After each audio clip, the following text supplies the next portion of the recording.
Eh, si os parece, continuamos, ya que hemos recuperado un poquito de tiempo, pues vamos a continuar con la siguiente mesa.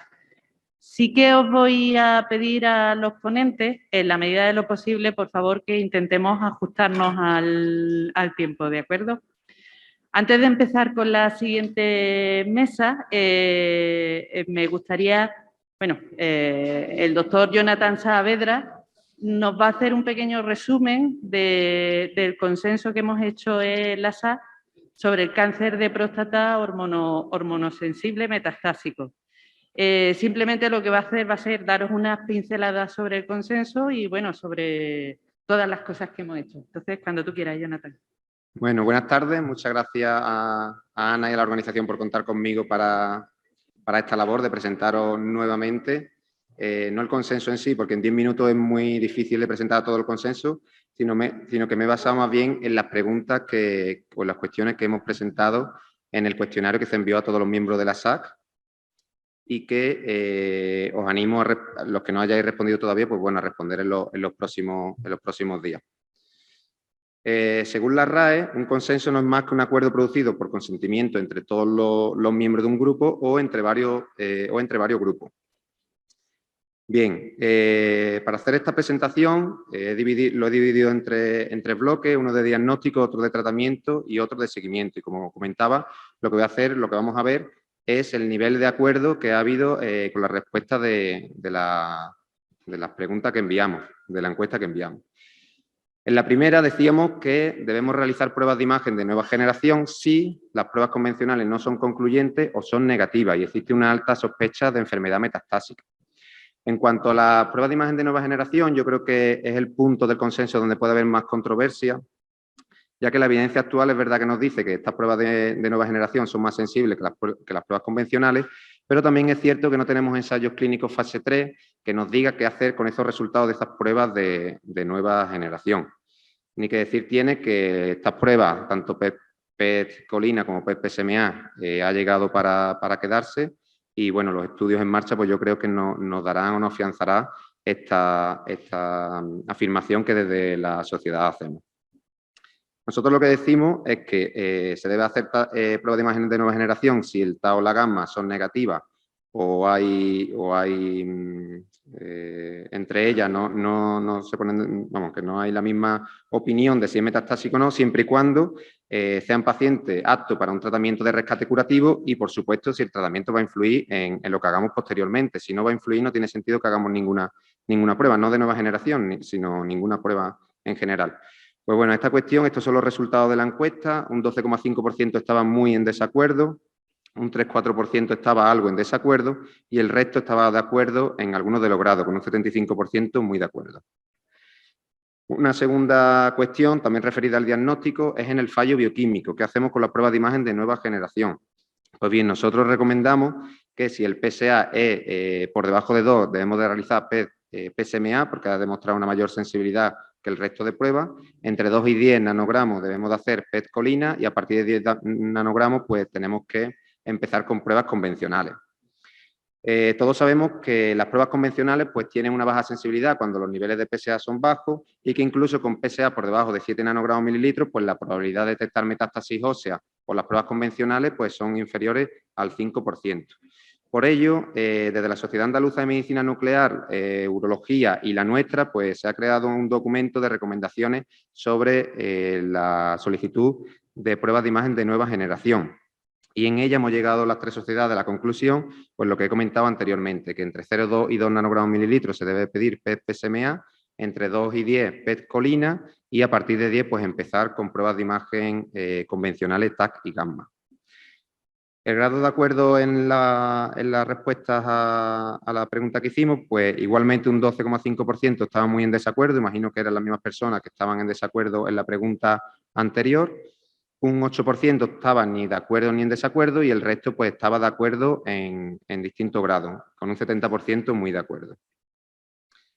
Empezando por el tratamiento y centrándonos en el alto volumen, desde la sociedad pues hemos consensuado que en aquellos pacientes con cáncer de próstata hormonosensible de alto volumen y que sean fit para tratamiento, el tratamiento con TDA, docetacel y abiraterona o la TDA con los nuevos antiandrogénicos debe ser el tratamiento estándar. Ya conocemos todos los estudios que dieron la indicación de tratamiento hormonal de segunda generación y el docetacel, pero los datos del PIS-1 publicados en EMO de 2021 parece que la TDA más abiraterona más docetacel es el tratamiento de elección en estos pacientes con cáncer próstata hormonosensible de alto volumen. Estos son los porcentajes de la respuesta. No había nadie muy en desacuerdo, un 8% estaba algo en desacuerdo, un 3-4% ni de acuerdo ni en desacuerdo, y el resto, pues, de acuerdo, con un 75% muy de acuerdo con esta afirmación. Continuando con el tratamiento del alto volumen, creemos que en el subgrupo de pacientes de alto volumen no está indicado de forma sistémica el tratamiento con radioterapia sobre el primario y que además no existe evidencia para el uso de radioterapia y de nuevo antiandrogénico de forma concomitante. Ya sabemos que el brazo H de Stampin nos dio la indicación de tratamiento sobre el primario en pacientes de bajo volumen, pero ni HORRA ni el Stampin pues, nos da esa indicación para alto volumen. Además, en el PIS-1 los datos pues, son bastante inmaduros y no nos podemos todavía aventurar a decir que el tratamiento combinado con nuevo antiandrógeno y radioterapia pues, que es efectivo en este grupo de pacientes. Aquí igualmente nadie estaba muy en desacuerdo, un 3-4% estaba algo en desacuerdo. Había un poquito más de dudas en esta pregunta, ya que un 12,5% pues, no estaba ni en acuerdo ni en desacuerdo, y el resto pues, estaba de acuerdo en algunos de los grados, con un 75% muy de acuerdo en esta afirmación. En cuanto al tratamiento en el bajo volumen, los pacientes de bajo volumen de novo se debe ofrecer tratamiento con TDA más antiandrógenos de nueva generación, apalutamida o enzalutamida, y solo se debe ofrecer TDA exclusiva pues, a aquellos pacientes mayores con una expectativa de vida corta, con comorbilidades importantes. Cuando hicimos el taller multisede, en esta pregunta, además en la sede de Sevilla, se nos hizo alusión a por qué no habíamos puesto el docetacel en los pacientes de bajo volumen. Los datos que tenemos de docetacel, tanto de Charte como en Stampi, el brazo C, es verdad que los resultados iniciales pues sí que fueron beneficiosos para todos los grupos. Un post-hoc que se hizo de este brazo C de Stampi por volumen no encontró diferencia entre los grupos.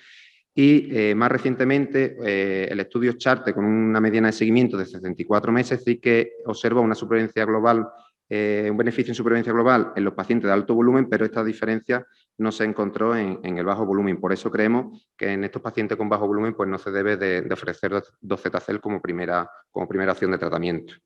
Aquí parece que todo el mundo estaba de acuerdo, con un 95,8% muy de acuerdo.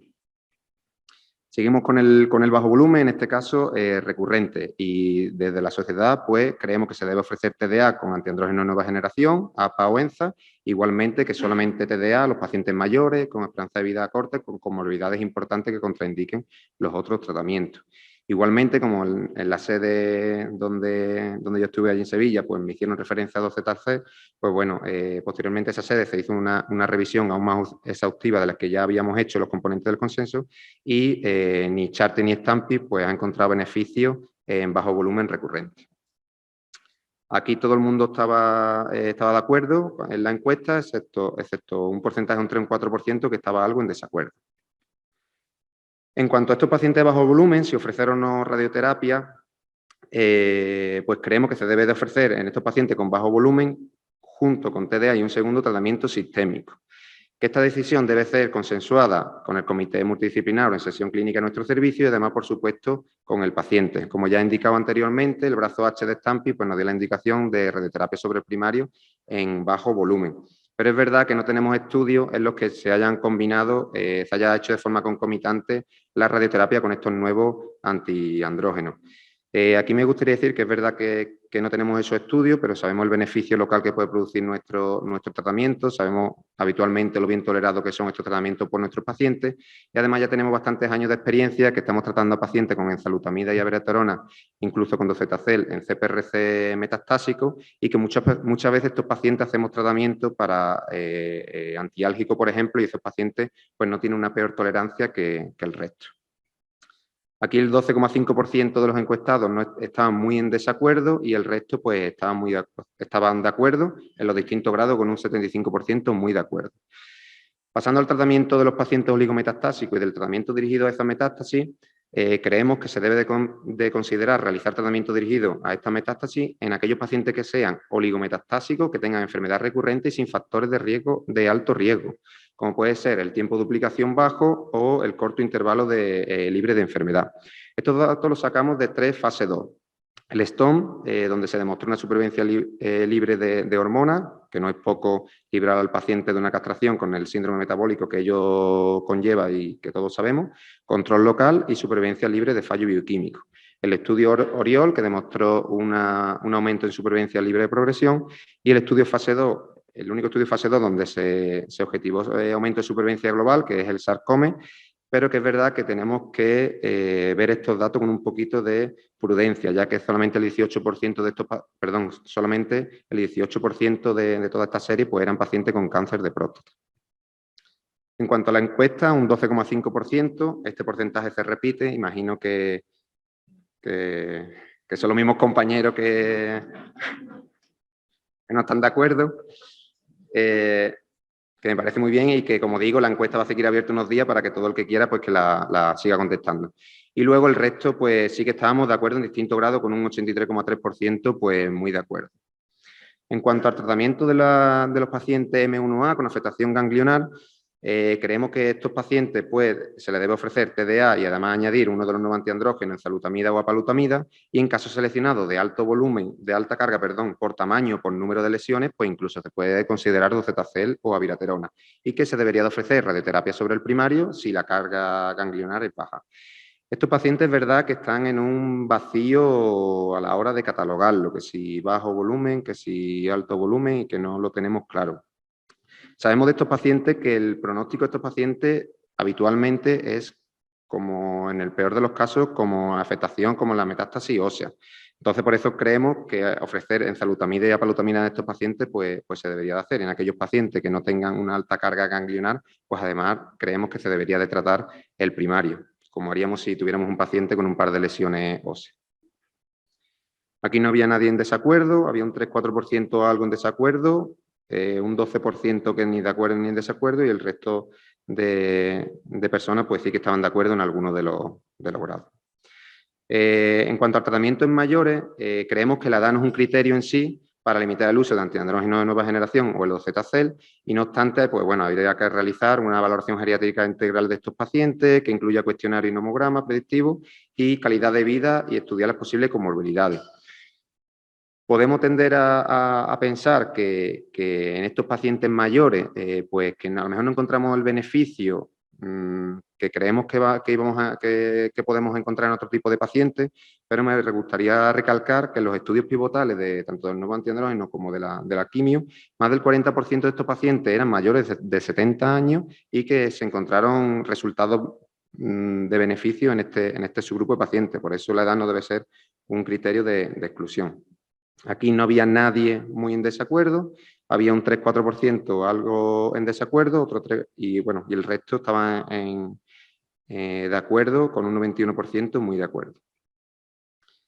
En cuanto a las toxicidades de estos tratamientos, pues bueno, creemos que ante una toxicidad asociada a las nuevas terapias antiandrogénicas, la interrupción del tratamiento va a depender, por supuesto, del grado de toxicidad que se haya producido, que en toxicidad de grado 3 o mayor se debe de suspender el tratamiento inmediatamente y se debe de reintroducir cuando esta toxicidad pues, se haya solventado o al menos cuando haya bajado a grado 1 o grado 2.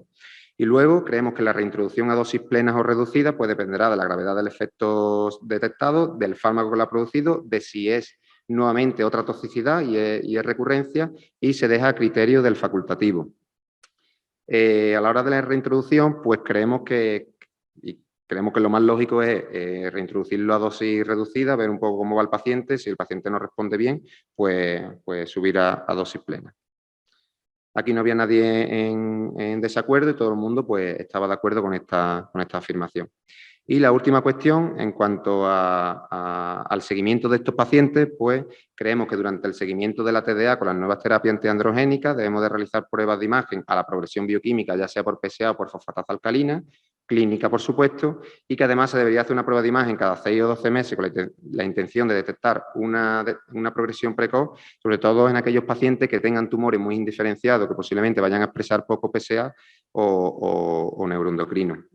Igualmente, aquí el 100% de las personas que han contestado la encuesta pues estaban de acuerdo, con un 83% muy de acuerdo. Y muchas gracias. Bueno, para no ir consumiendo tiempo, vamos a ir empezando la mesa. Vamos casi bien, ¿eh? Y lo que haremos es que iremos presentando a cada ponente conforme va tocando y la discusión al final conjunta para intentar controlar así mejor el tiempo, ¿vale?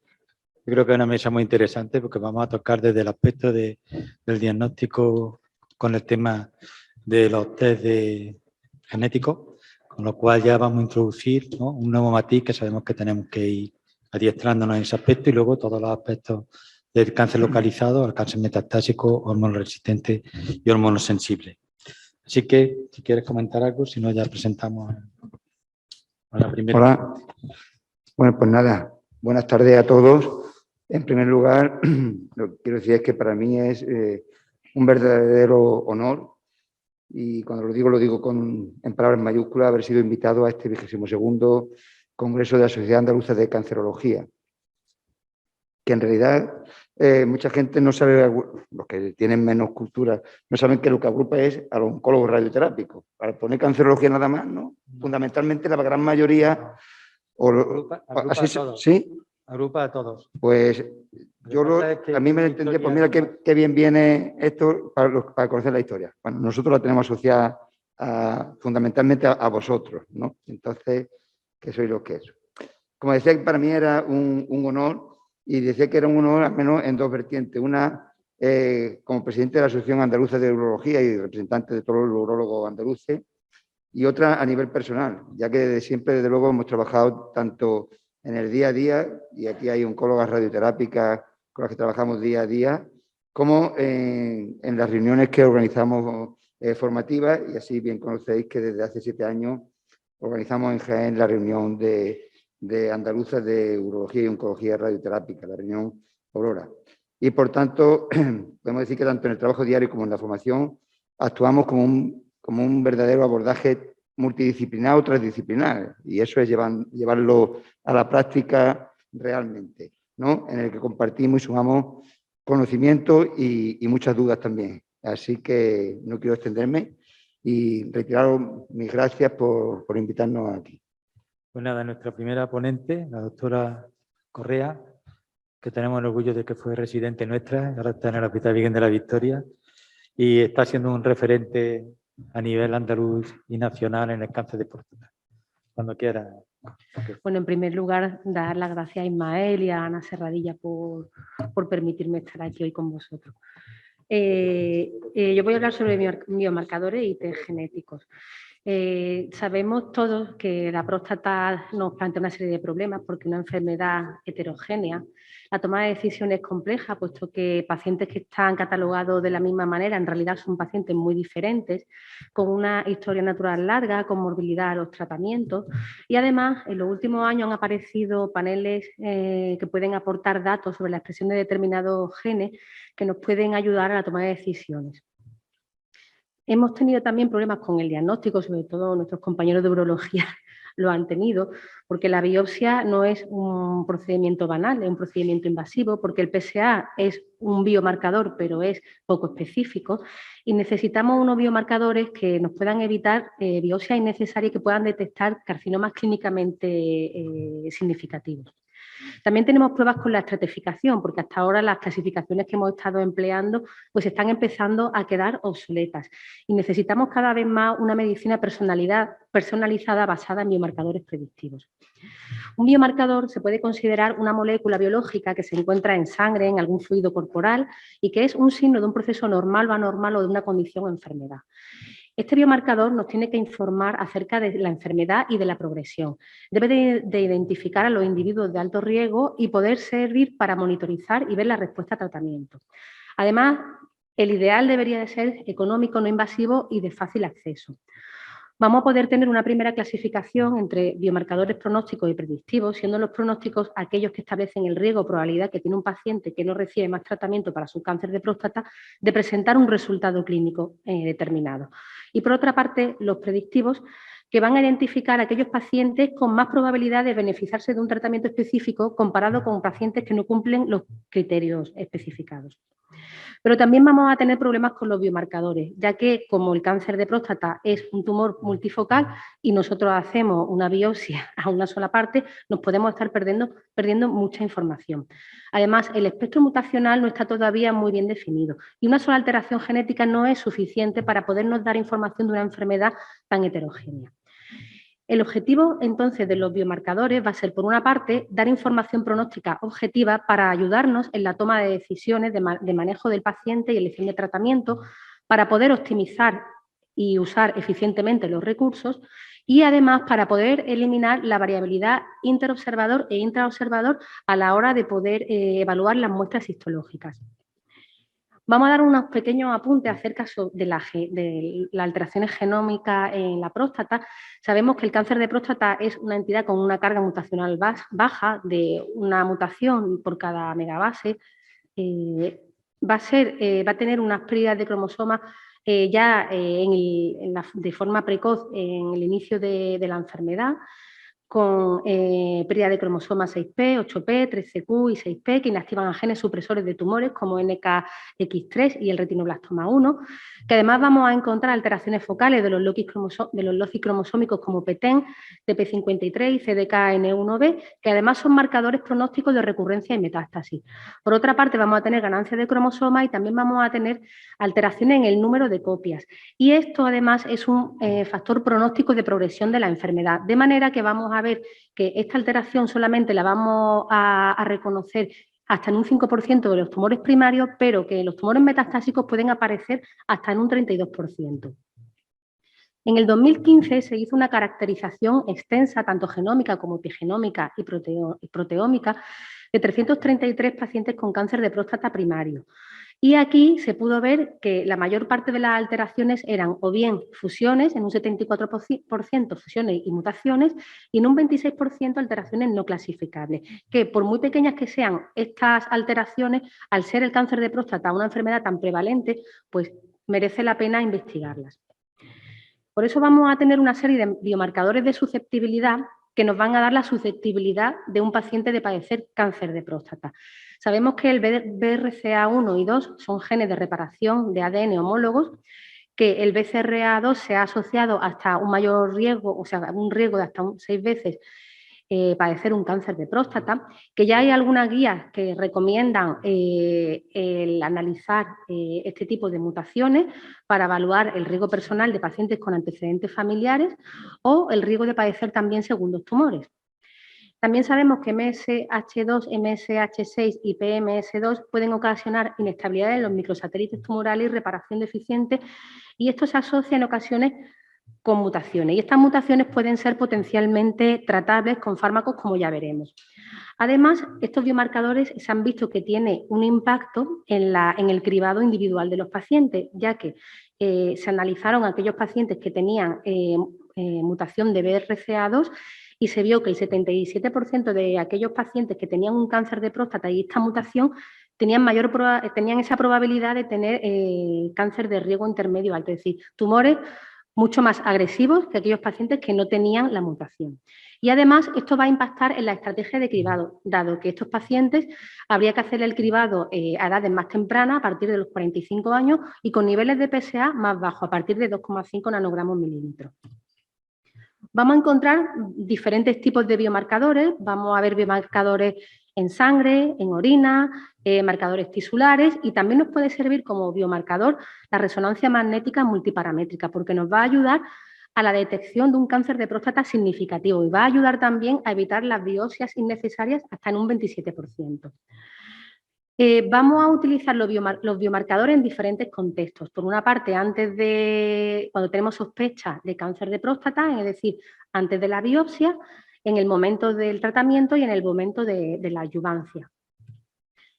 Previo a una biopsia, cuando tenemos sospecha clínica de cáncer de próstata, se van a utilizar estos biomarcadores que vamos a comentar ahora, que es el índice de salud prostática, que es un biomarcador que se encuentra en sangre, que utiliza una fórmula con todas las isoformas de PSA y que está incluido en la Guía Europea de Urología.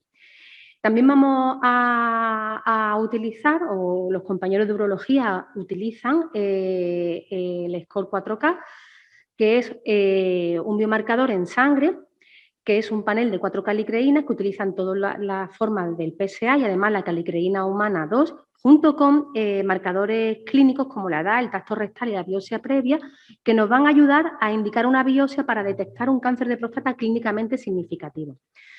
También vamos a encontrar otro biomarcador como el PK3, que lo vamos a encontrar en orina tras tacto rectal, con biopsia previa negativa, con el objetivo de reducir la indicación de biopsias sucesivas innecesarias. También tenemos el SELECT-MDX, que es un panel de 8 genes que vamos a encontrar también en biopsia, o sea, en orina tras tacto rectal, que nos va a mejorar la selección de pacientes candidatos a una primera biopsia, sobre todo si lo combinamos con parámetros clínicos y una biopsia previa negativa, que nos va a dar un valor predictivo negativo del 98%.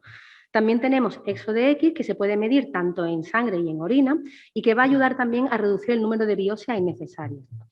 En el momento del tratamiento, cuando tenemos ya una biopsia positiva, van a haber una serie de plataformas que nos van a ayudar a ver qué pronóstico tienen esos tumores localizados. Porque hasta ahora la estratificación del riesgo ha sido subóptima. Estas plataformas nos van a ayudar a mejorar el pronóstico, la supervivencia libre de metástasis y ver qué hallazgos patológicos desfavorables hay tanto en prostatectomía o tras control bioquímico. Vamos a tener 3 escenarios en los cuales se va a poder usar. Uno va a ser la vigilancia activa, otra va a ser la combinación e intensidad de los tratamientos de radioterapia y bloqueo hormonal, o bien tras prostatectomía para decidir entre una adyuvancia o un rescate. Estas son las plataformas Deciphera, Oncotype y Prolaris, que vosotros ya seguro que las conocéis. Deciphera nos va a predecir el riesgo de metástasis y además combinado con datos clínicos aumenta su valor pronóstico.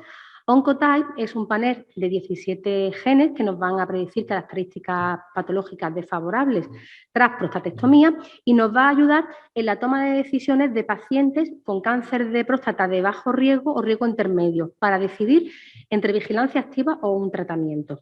La NCCN lo recomienda para pacientes de muy bajo riesgo y bajo riesgo y además va a medir la agresividad de la enfermedad. Y si esto se combina con criterios clínicos y patológicos ya conocidos, pues aumenta su rendimiento. Prolaris es también otra plataforma de 46 genes que provee un riesgo a 10 años de metástasis después de un tratamiento primario y muerte por cáncer en vigilancia activa. Nos va a ayudar en pacientes con riesgo intermedio favorable para la toma de decisiones entre radioterapia sola o radioterapia con bloqueo hormonal. Nos va a ayudar también para aquellos pacientes de bajo riesgo para decidir entre un tratamiento activo o una vigilancia y en un paciente tras prostatectomía para indicar una adyuvancia o un rescate. Pero es que además la resonancia multiparamétrica pues nos puede ayudar también a mejorar los biomarcadores. De hecho, a veces se recomienda junto con Oncotype en pacientes de muy bajo riesgo o en pacientes de riesgo intermedio favorable para poder sacarle más rendimiento a la prueba. Y en cáncer de próstata avanzado, pues es una enfermedad mucho más heterogénea que el cáncer de próstata localizado, ya que hay diferentes clones de tumores que dan lugar a metástasis con diferentes eventos genómicos. Entre ellos hay defectos en la reparación del ADN, pérdida de PTEN, activación de la vía PI3K-AKT, mutación del receptor de andrógeno. Y en este sentido, pues estamos viendo que en el paso de cáncer de próstata a hormonosensible metastásico a resistente a la castración, lo que se ve es una amplificación del receptor, del receptor androgénico hasta en el 40% y mutaciones puntuales en el 10%. Y en esta proporción es mayor incluso en aquellos pacientes que están sometidos a tratamiento con nuevos agentes hormonales. Y el panorama molecular del cáncer de próstata resistente a la castración metastásico es este, ¿no? Nos encontramos diferentes alteraciones, y estas diferentes alteraciones, pues algunas de ellas pues, pueden ser potencialmente tratables, ¿no?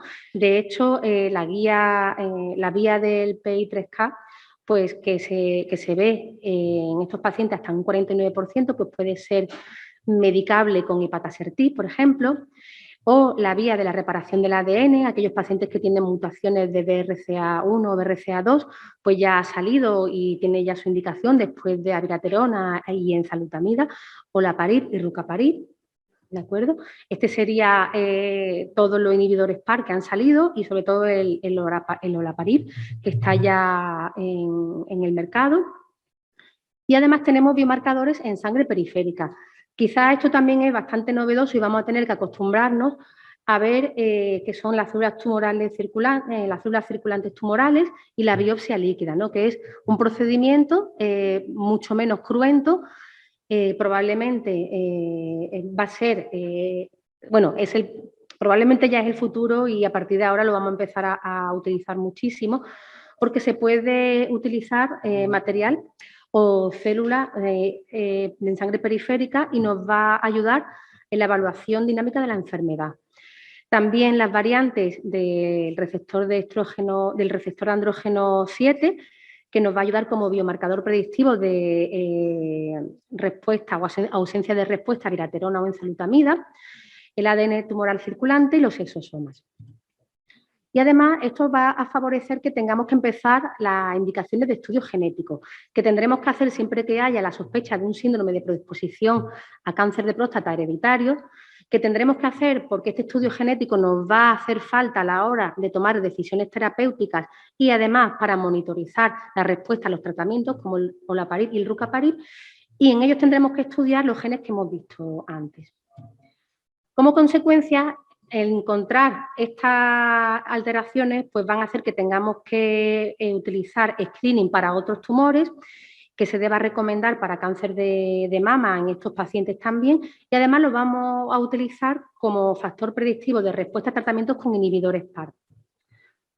Pues como conclusión, pues decir que ya creo que las guías que tenemos hasta ahora están ya un poco obsoletas, vamos a tener que empezar a utilizar cada vez más otros nuevos biomarcadores que todavía requieren validación en la práctica clínica, y estos biomarcadores nos van a ayudar en la toma de decisiones tanto de diagnóstico como de la selección de terapia adecuada y su monitorización. Seguidamente, en solución de continuidad, vamos a comenzar con la siguiente charla, que va a versar sobre el tratamiento del cáncer localizado.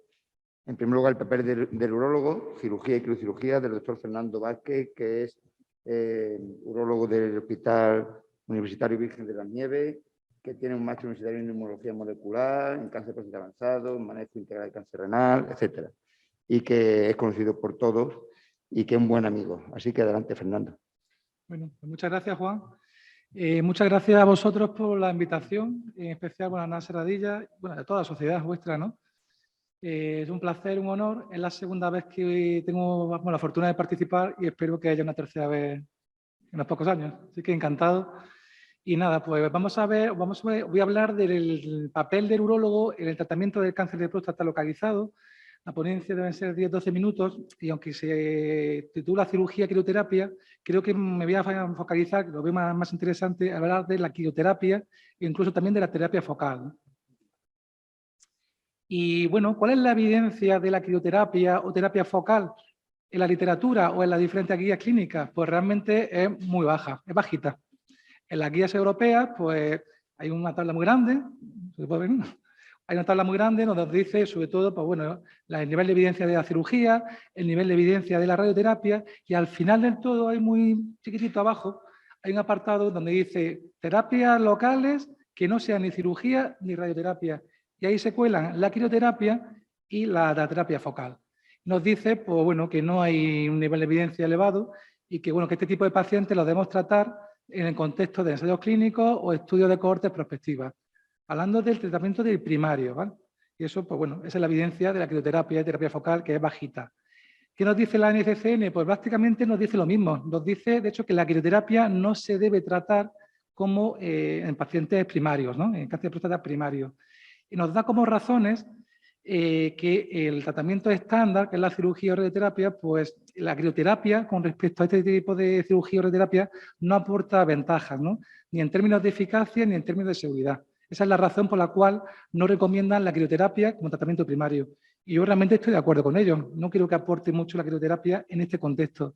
Pero hay otro contexto que es diferente y mucho más interesante, que sería el tratamiento de rescate tras un tratamiento con radioterapia. Y aquí la crioterapia sí lo veo más interesante. De hecho, las guías, las NCCN, sí le dan más evidencia.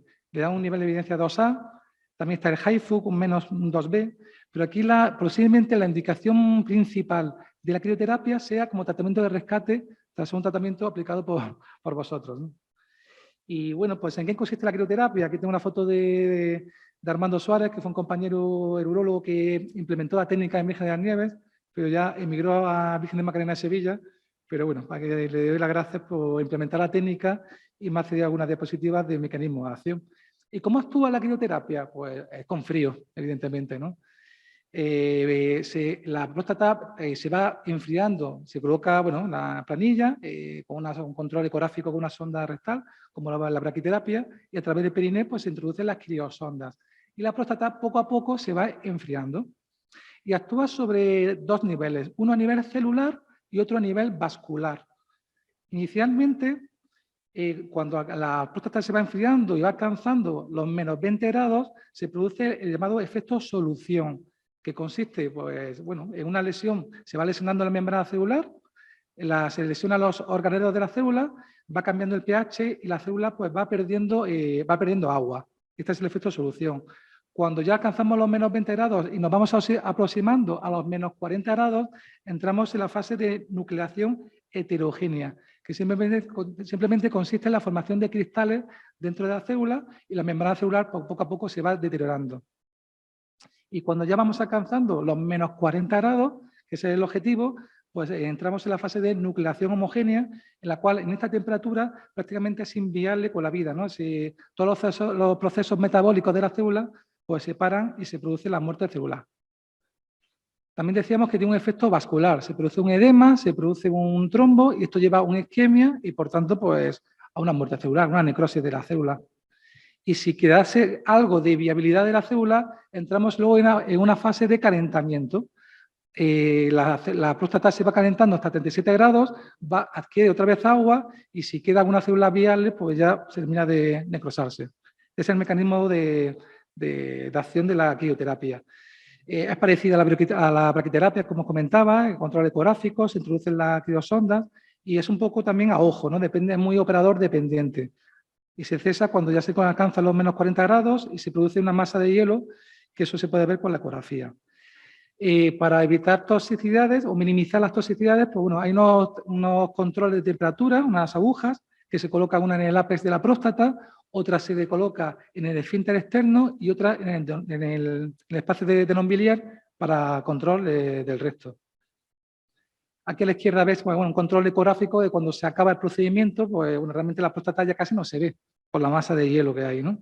Y luego en el espacio de non-biliar hay una maniobra que se llama maniobra de Onyx, que consiste en introducir suelo fisiológico para separar la próstata del recto y evitar o minimizar pues, lesiones rectales. Y os comentaba que, hay poca evidencia, la NCCN nos dice que podría ser un tratamiento de rescate y las guías europeas realmente nos dicen que también puede ser un tratamiento de rescate y nos da unas recomendaciones de cuáles son los pacientes mejor seleccionados. Y serían pues, criterios de PSA, o sea, el PSA lo ideal es que esté por debajo de 10, una recidiva tras radioterapia, y que esté el PSA por debajo de 10. La cinética debe ser lenta, o sea, el tiempo de doblaje de PSA debe ser superior a 16 meses. También, pacientes lógicamente con baja comorbilidad, expectativa de vida larga. Y luego el tumor primario también es importante que no sea localmente avanzado. Serían pacientes con un T1 o un T2. Aquellos pacientes que tratamos ¿no? localmente avanzados, que se le pone radioterapia, bloque hormonal 2 o 3 años, no serían los pacientes ideales. Sería que el paciente no muy agresivo, pero con la razón que sea, pueda fracasar la radioterapia. Estos son los que mejor resultados vamos a obtener con la crioterapia. En nuestro hospital, pues básicamente hacemos lo mismo, los criterios de inclusión, añadimos próstatas que no superen los 40 centímetros cúbicos y, recientemente estamos empezando en un estudio pues hacer pruebas de imagen con resonancia multiparamétrica, hacemos biopsia de fusión, incluso PET, si nos deja farmacia PSMA, para este tipo de pacientes seleccionarlos bien y bueno, pues evitar recidivas a la crioterapia. En cuanto a la seguridad, pues bueno, la seguridad es discutible porque hay series históricas desde el año 2000 hasta las actuales y difieren mucho las series de unas de otras. Por eso la crioterapia no tiene tanta evidencia, porque no hay ensayos clínicos prospectivos, son solo series de hospitales y los porcentajes de toxicidad varían mucho, como decía. Probablemente las dos toxicidades más frecuentes sean la disfunción eréctil, por este orden, y la incontinencia de orina. Y ya, pues bueno, a más a distancia, pues hay otra serie de efectos secundarios. Entonces, pues bueno, es muy variable. Estas son todas las toxicidades que se pueden producir con una crioterapia, que aparte de incontinencia y de la disfunción eréctil, pues se puede producir estenosis de uretra, de cuello vesical, las fístulas uretrorrectales, que son poco frecuentes, pero muy temidas, bueno, accesos prostáticos, etcétera, etcétera, dolor crónico. En cuanto a la eficacia, pues lo mismo que pasa con la toxicidad, las series son muy variables, ¿no? En este cuadro, aquí en azulito, se ven como las tasas de pacientes que están en curación después de un periodo de seguimiento de 5 años. Hay poco seguimiento. Para 5 años, en crioterapia de rescate, aproximadamente el 60% de los pacientes, 60-70, están libres de enfermedad en 5 años. Y son tasas, pues bueno, que no están mal, pero que pueden ser mejorables también, seleccionando mejor al paciente. Esta diapositiva sí me parece interesante porque realmente a día de hoy, cuando vemos un paciente que se ha tratado con radioterapia y nos planteamos un tratamiento de rescate, pues muchas veces no sabemos muy bien qué hacer. Hay centros que hacen cirugías de rescate y con resultados nefastos. Nosotros no lo hacemos, pocos hospitales lo hacen, pocos servicios de urología, pero los que lo hacen, realmente los resultados funcionales son muy malos. Y aquí vemos pues, que con la crioterapia, que también no está exenta de riesgos, pues fijaros las tasas de incontinencia urinaria a la izquierda, comparando la cirugía de rescate con crioterapia de rescate. Y a la derecha, las tasas de lesiones rectales. Por tanto, si en un paciente nos planteamos un tratamiento con intención curativa, parece que la crioterapia es más atractiva que la cirugía. Antes he puesto, bueno, son tasas de series antiguas, pero realmente las guías europeas sí nos hablan de unas tasas más, de unas series más recientes, que también muy variables, ¿no? Nos dicen que la disfunción eréctil es de un 18% en crioterapia de rescate, incontinencia urinaria entre el 2 y el 20%, pues bueno, unas toxicidades que son asequibles. En la NCCN nos dan otros porcentajes incluso mejores. Entonces, crea un poquito de incertidumbre esta variabilidad de toxicidad, pero parece que en pacientes que es un tratamiento de rescate, creo que son toxicidades pues, asumibles. Y ya un pequeño apunte sobre la terapia focal. La terapia focal hay varias técnicas, está la crioterapia también focal, el HIFU, la terapia fotodinámica, el CyberKnife, ¿no? que creo que en Virgen de las Nieves se va a poner en marcha, y luego está la electroporación. Pues me gustaría un pequeño apunte sobre la electroporación. ¿Y por qué? Porque vamos a intentar, a ver si no tenemos suerte, solicitar la semana que viene la electroporación, no solo para el cáncer de próstata, sino también para el cáncer renal, etcétera, etcétera. Y podría, pues, si hay suerte, a lo mejor pues, podemos tenerlo disponible. ¿Y en qué consiste la electroporación? Que es una terapia focal que todavía no es muy conocida. Pues consiste en aplicar campos eléctricos y con estos campos eléctricos se producen como pequeños poros, ¿no? Son nanoporos, ¿no? En la membrana celular. Y esta electroporación puede ser reversible o irreversible. Reversible, pues bueno, tiene sus indicaciones pues, en terapia génica, en quimioterapia, en estética. Pero realmente en el cáncer de próstata nos interesa más la electroporación irreversible, donde se producen ya los nanoporos, pero de manera irreversible. Este es el componente, ¿no? De los componentes de la electroporación. Hay un generador eléctrico, hay unos electrodos monopolares y bueno, un control de electrocardiograma y realmente pues también es con control ecográfico, con una rejilla transperineal, parecida a la crioterapia o braquiterapia. Se utiliza como terapia focal, o sea, tienen que ser lesiones pequeñitas. Cuando hay una única lesión de 1 centímetro se utilizan 2 electroporos. Cuando hay una lesión un poquito más grande, de 1,5 centímetros, se recomiendan 3, y cuando hay lesiones de hasta 2 centímetros, se recomiendan hasta 4. Si se deja un margen de seguridad, pues mejores resultados de eficacia. 2 minutillos, Fernando. Ya acabo enseguida. La terapia focal de con electroporación, al igual que el resto de terapias focales, la evidencia es muy poquita. Posiblemente este grupo holandés tenga las series más elevadas, de más de 60 pacientes, y las tasas de eficacia, el seguimiento es muy escaso todavía, en un año, pero las tasas de eficacia, porque hacen biopsias de control, y entre el 87 y el 97% de los pacientes, pues las biopsias de control son negativas. Entonces, pues parece que puede ser una terapia pues, interesante en cuanto a la eficacia y sobre todo a calidad de vida, porque realmente la calidad de vida sexual y de incontinencia es casi muy similar a la basal. Y ya está, pues eso es todo y muchísimas gracias. Muchas gracias, Fernando. Continuamos ahora con el doctor Rafael García, que es oncólogo radioterápico que trabaja en la Clínica Ruber Internacional de Madrid. Es profesor del máster de radiocirugía de la Complutense y del máster de SEOR, de radiocirugía y SBRT, así como se formó en el Hospital William Beaumont de Detroit, y es un gran experto en el tema de la SBRT, y es por lo que tenemos hoy el placer de poder contar con él, y le agradecemos que haya sacado tiempo para poder estar, aunque sea online. Hola, buenas tardes a todos. Como os decía, que no se me oía, estoy triste por no poder estar allí con vosotros y en una ciudad tan maravillosa como es Granada, pero a la vez estoy contento y satisfecho y orgulloso por la invitación que me habéis hecho en participar en vuestra Sociedad Andaluza de Cancerología. Primera vez que participo y espero que haya alguna más en el futuro. Y dar las gracias sobre todo a la doctora Serradilla por la invitación, al doctor Erruzo por la presentación y por la amistad. Y sobre todo también por darme la oportunidad de hablar de un tema que me encanta, como es la SBRT o hipofraccionamiento extremo en cáncer de próstata. Como todos sabéis, en los servicios de oncología radioterápica, afortunadamente y a día de hoy, tenemos cada vez un arsenal terapéutico que ofrecer a los pacientes más amplio.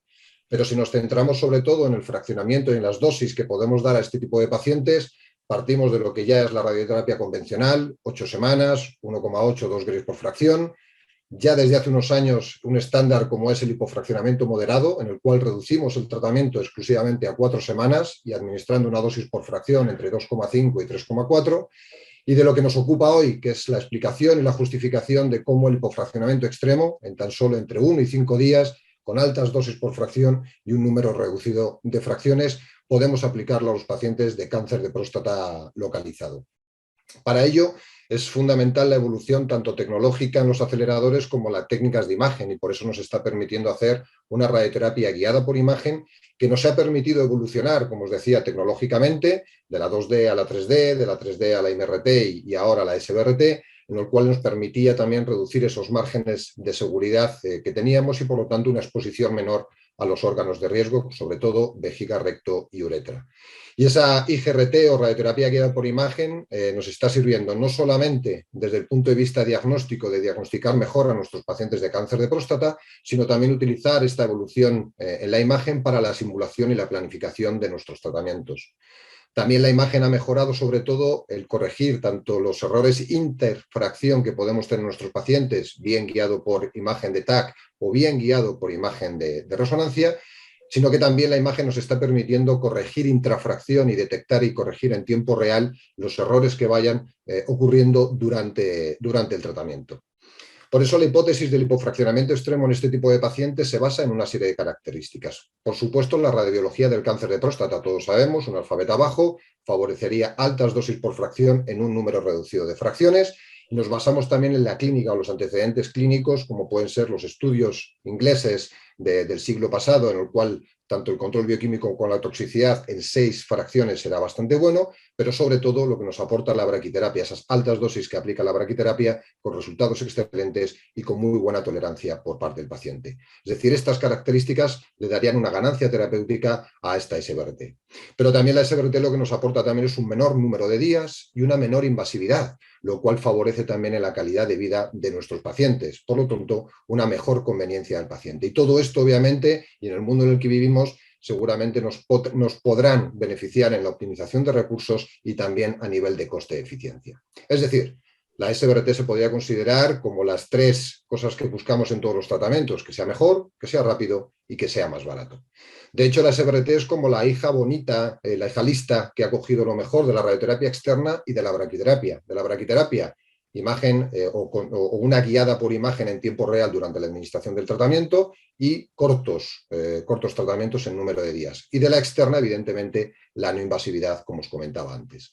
Para llevar a cabo este tipo de tratamiento necesitamos sistemas de alta precisión de radioterapia, CyberKnife, IMRT, VIMAT, tomotherapy y, por supuesto, protones. Necesitamos ese IGRT que os comentaba y la intrafracción. Todo es importante para aumentar la seguridad y la eficiencia de este tipo de tratamientos.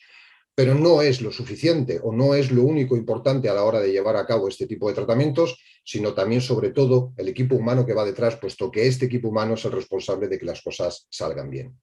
Si nos fijamos en la literatura, el crecimiento es lineal y progresivo desde hace 12 años a la actualidad en el interés que ha aportado la SBRT en el tratamiento del cáncer de próstata localizado.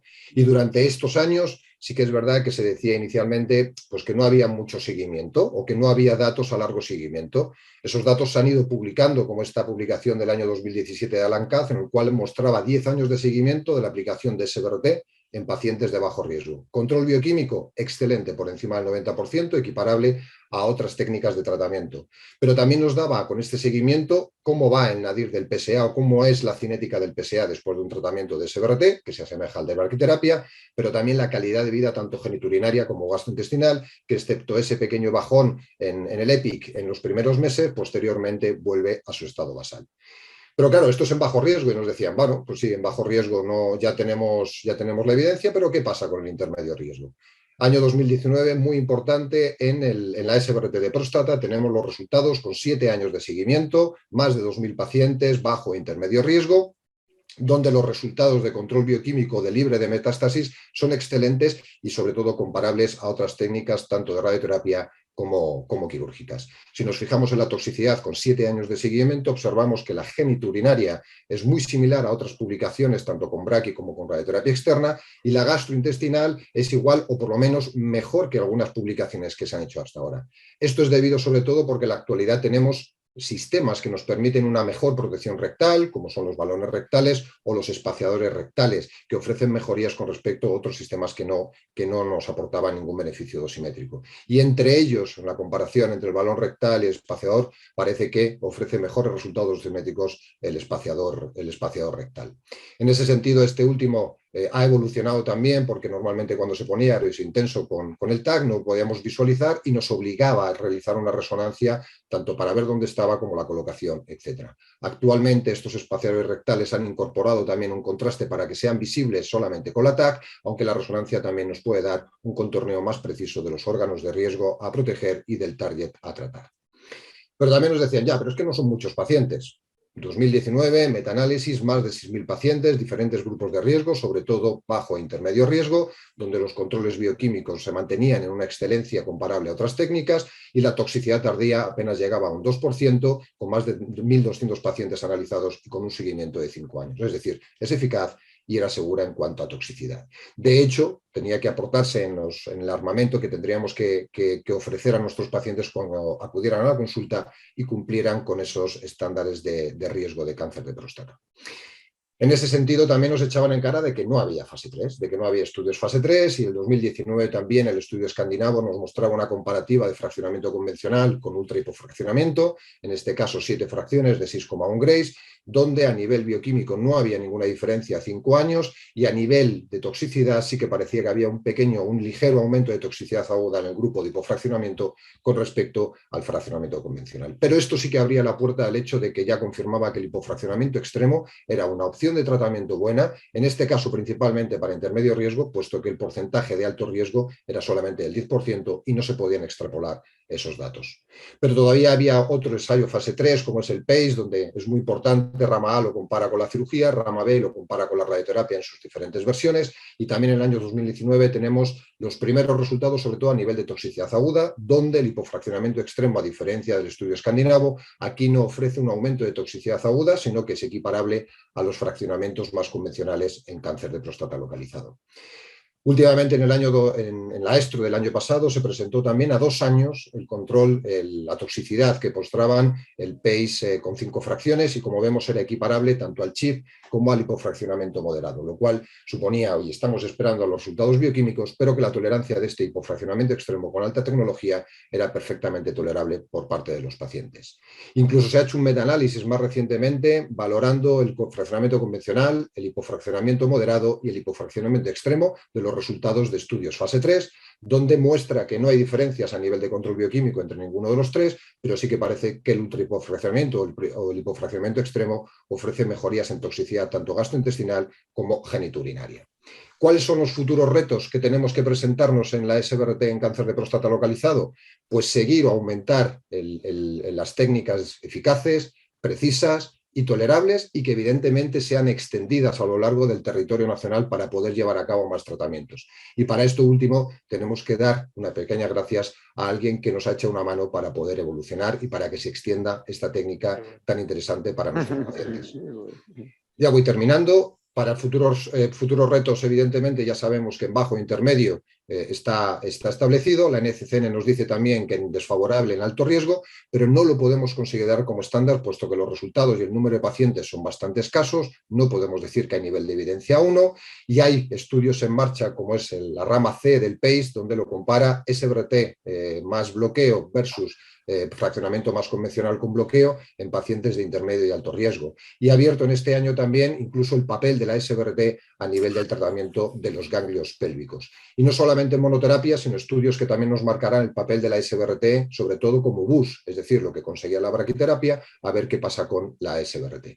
Y no solamente en cuanto a este escenario, sino sobre todo también en cuanto al número de fracciones. Una fracción, una prostatectomía virtual que lo llaman, pues estamos esperando los resultados de qué pasa con esa fracción única. Pero hay que tener en cuenta los resultados que hemos obtenido con la braquiterapia. Dosis única parece que va peor que con 2 fracciones, y eso la SBRT también lo ha tenido en cuenta, teniendo en cuenta que hay publicaciones con 2 fracciones que los resultados son esperanzadores y que tenemos que ver en un futuro. Y si no es en 2, también hay estudios que podemos hacerlo en 3 días con resultados también esperanzadores a expensas de un seguimiento más prolongado. En ese sentido, también ampliamos incluso el papel de la SBRT en otros escenarios, como es en el lecho prostático después de prostatectomía, o incluso también valorarlo en reirradiación en los pacientes que previamente hayan recibido ya radioterapia. Para finalizar, obviamente la SBRT apoya la hipótesis radiológica de un alfabeto bajo, que la eficacia por lo menos no es inferior a la MRT y a la braquiterapia, con la diferencia de que es menos días que la MRT y menos invasiva que la braquiterapia. Baja toxicidad, producido también por los sistemas de aceleradores lineales que tenemos en la actualidad, y uno puede ser el gel. Costes que son más baratos, optimización de recursos y accesibilidad de los pacientes, que también es muy importante, no olvidar entrenamiento del personal y tecnología adecuada, y todavía nos quedan cosas que tenemos que aclarar: dosis, fraccionamiento, homogeneidad, frecuencia del tratamiento hormonal y más resultados en los fase 3 que están en marcha.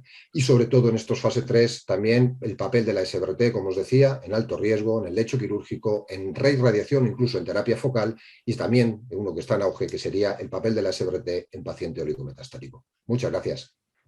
Muchas gracias, Rafa, por ajustarte al tiempo y darnos esos minutillos. Luego haremos al final las preguntas para así coordinarnos mejor. Perfecto. Muchas gracias. Bueno, pues tengo el placer de presentar a Ángeles Sánchez, que es oncóloga radioterápica del Hospital Universitario de Jaén, con quien compartimos el día a día, y yo creo que lo compartimos bien, que es además pues experta universitaria en tumores ginecológicos y urológicos y experta universitaria en tumores del sistema nervioso central y otorrino. Ángeles, adelante. Muy buenas. ¿Qué tal? ¿Cómo llevamos la tarde? ¿Cansado? No. Bueno. Quiero dar las gracias, por supuesto, a Juan por la presentación y a la SAC por contar con Jaén, y dentro de Jaén por contar conmigo para esta mesa de próstata. A mí me toca hablar de un contexto que es el paciente con un cáncer de próstata resistente a la castración no metastásico, que bueno, creo que es bastante interesante porque hasta ahora estaba huérfano. Era el típico paciente en el que había que esperar a que se hiciera metastásico para poder ofrecerle algo, y afortunadamente en los últimos años pues han salido una serie de ensayos que vamos a comparar, ¿vale?, en esta tarde, en estos 10 minutos, y nos han permitido poder ofrecerles algo a esos pacientes. Lo primero es definir un poco qué es un paciente con un cáncer de próstata resistente a la castración. Y es un paciente, sobre todo para residentes, que creo que también hay aquí, que te progresa pese a estar bien castrado, ¿vale? El paciente tiene bajos niveles de testosterona, pero progresa. Y se puede progresar de dos maneras. Puede progresar analíticamente, que tenéis ahí la definición en negrita, o se puede progresar radiológicamente. En el contexto de hoy, del M0, esa parte no la contemplamos. ¿Por qué? Porque por pruebas de imagen convencional estos pacientes no tienen metástasis.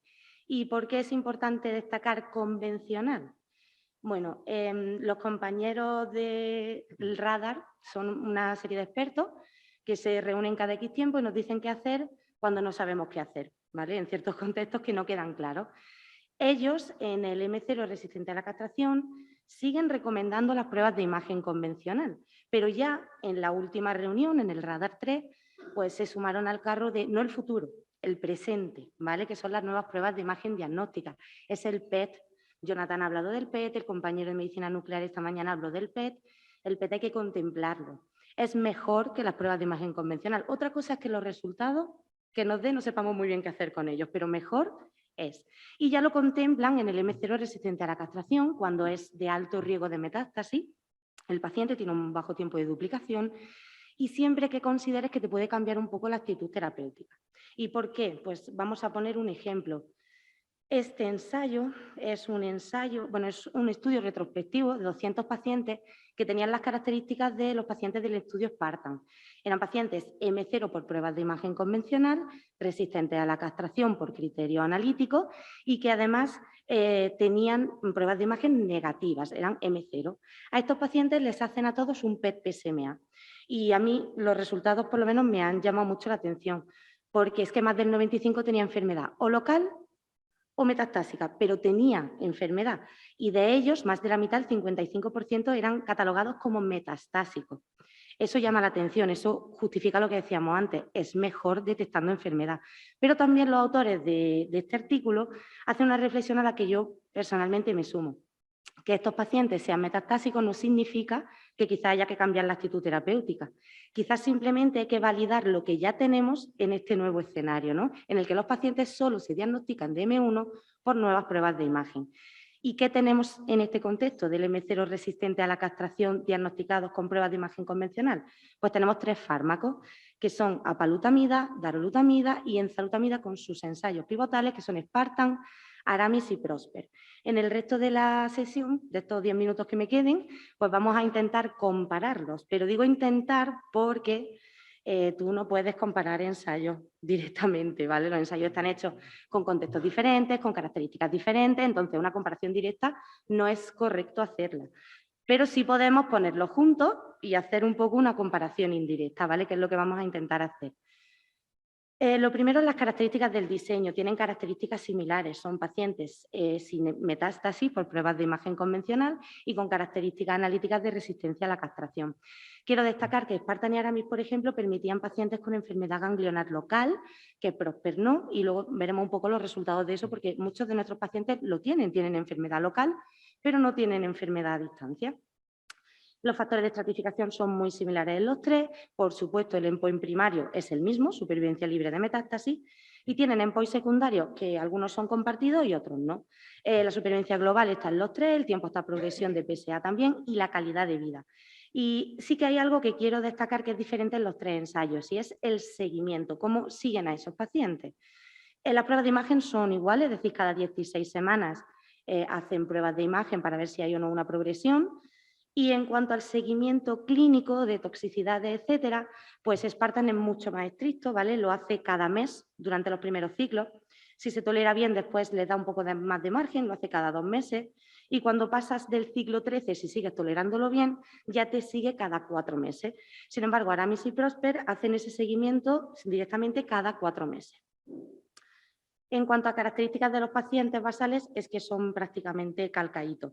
Los pacientes tienen una edad media avanzada, de más de unos 74 años más o menos, que es lógico porque suelen ser pacientes que vienen de un recorrido amplio, no suelen ser pacientes jóvenes normalmente.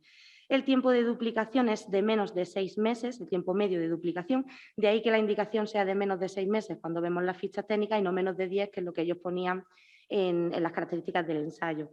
Enfermedad ganglionar, pues Aspartan y Aramis sí la reflejan, pero son muy pocos pacientes, ¿vale? En torno a un 18% de media en los dos, y son pacientes que están bien, más del 70% tienen un performance status de 0. Resultados, aquí no me voy a parar mucho porque es que esto lo hemos visto en prácticamente todas las charlas en las que se habla del M0 resistente a la castración. Son buenos, ¿vale? Los 3 ensayos, los 3 fármacos hacen que el paciente tenga menos riesgo de desarrollar metástasis, hace que el paciente tenga menos riesgo de morirse, ¿vale? Y en general retrasan el tiempo a la quimioterapia, retrasan el tiempo al que te progresa el PSA, el primer evento esquelético, que en el caso de Aramis sí lo refleja, tarda más en aparecer o tardan más en tener dolor.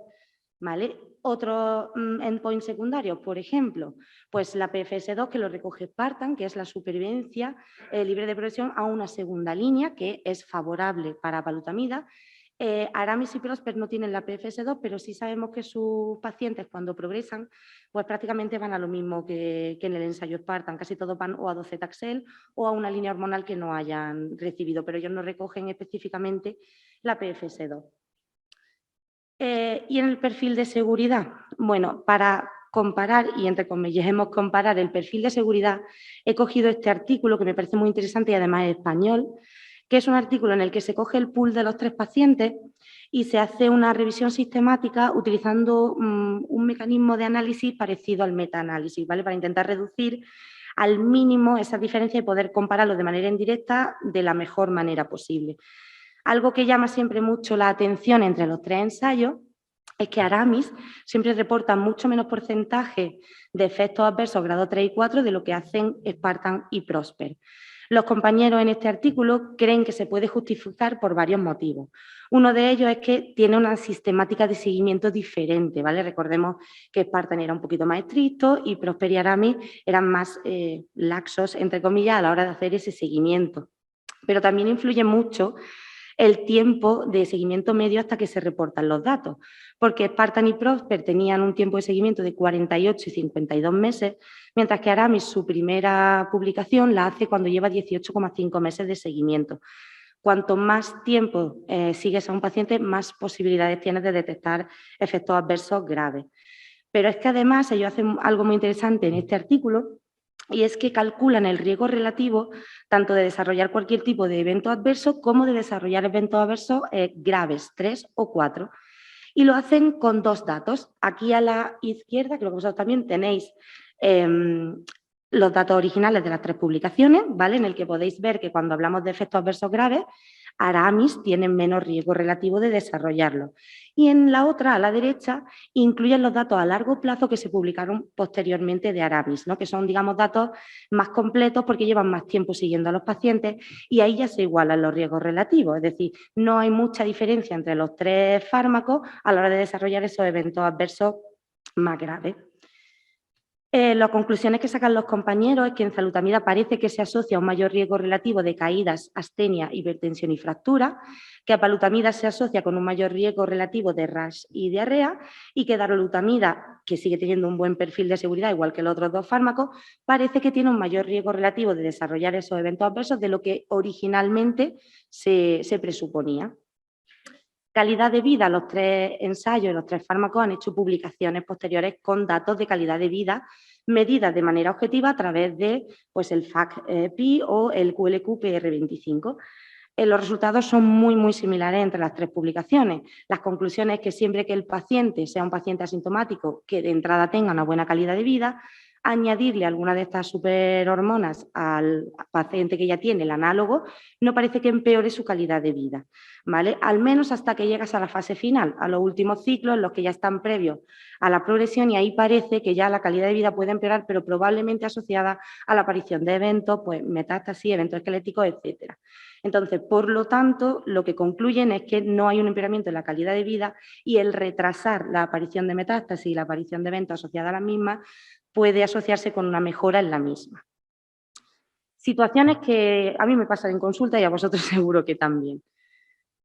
Empezamos con el paciente añoso, los pacientes ancianos. ¿Se benefician o no se benefician de estos fármacos? Comenzamos con Prosper, con enzalutamida. En el análisis por subgrupos de su supervivencia global, vemos que los pacientes que tenían menos de 74 años tienen un beneficio claro en supervivencia global, clínico y estadístico. Los que tienen más de 74, que eran un porcentaje menor, pues tienen un beneficio, pero no es estadísticamente significativo. Aramis, en cuanto a supervivencia libre de metástasis, todos los subgrupos por edad se benefician.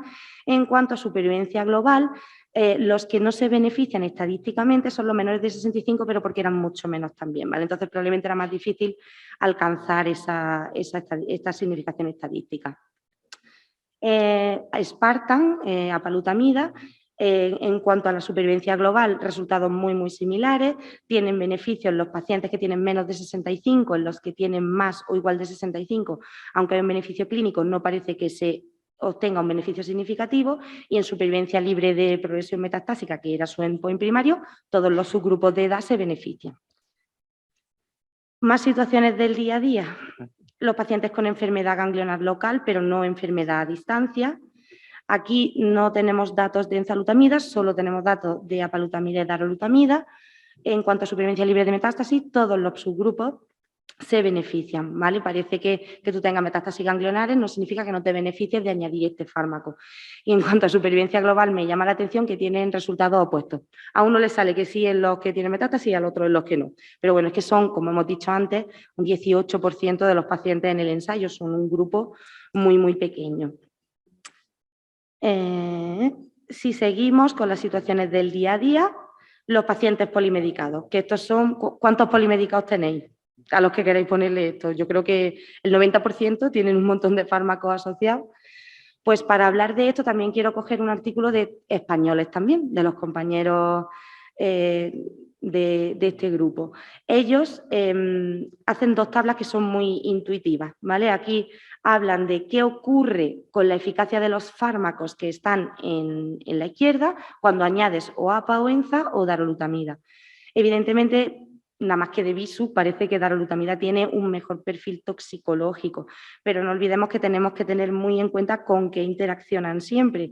Y hay fármacos como furosemida, torvastatina, que son fármacos que son muy frecuentes dentro de pacientes añosos y polimedicados, que interaccionan con los tres fármacos. Entonces, no significa que no se los vaya a poner, significa que tienes que tener cuidado con que el efecto de los otros fármacos siga siendo el mismo o tengas que ajustarlo un poco.